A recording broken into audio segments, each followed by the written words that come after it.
All right, today going over a full leg day warm-up or lower body warm-up. Gonna go over kind of how to structure your warm-up, things to look at. So as far as assessing the hip, what are we gonna do for warm-up? Do we need a warm-up? So if you feel like you have adequate mobility, stability, you feel good on the given day, you don't need to do anything special. Do whatever makes you feel good. Even if it's your A1, just doing lighter sets of that, that's fine. If you do lack range of motion somewhere, you do lack stability somewhere, probably take a little bit more time to kind of prep ourselves to actually train. To kind of breaking down the warm-up, we're gonna look at passive modalities, active modalities, break down active into like static and dynamic, and then talk about like integrating an exercise into our actual day. So looking at passive first, what are passive modalities gonna be?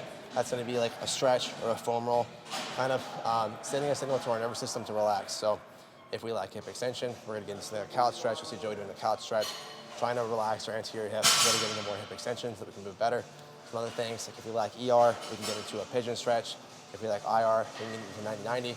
You'll see Joey sitting in 90-90. He has the kettlebell kind of pushing into his hip. It's gonna push his back leg into IR. Another thing you can do there is hug a med ball. Next thing we can look at is like an active modality, breaking down into static and dynamic. Static would be, if you need to do a static exercise, it would be something where you kind of lack control over position or awareness of position. So for Joey, he's not as good at keeping a neutral leg or actually like getting some shortening of his adductor.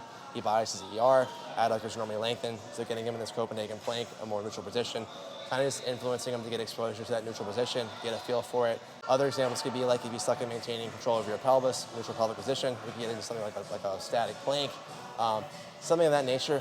And then as we kind of progress those things, we can integrate it into something more dynamic in nature. You'll see Joey's doing like a hip airplane, kind of getting through full ER, IR, the hip in a dynamic nature. Also something like a walking lunge or a sprinter's pose, basically just like integrating some hip, ER, IR, hip extension, flexion into a warm-up.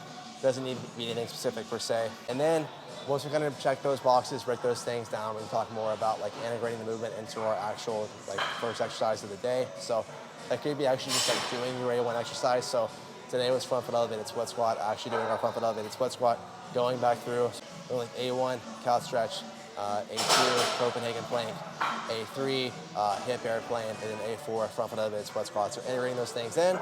If you don't need one of those things or any of those things, take them away. Only do 3 things, only do 2 things, only do 1 thing.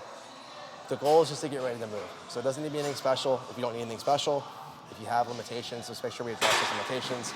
You're looking at the hip, like I said, do we lack ER? Do we lack IR? Do we lack extension? Do we lack flexion? Address those things, figure out where you might be lacking,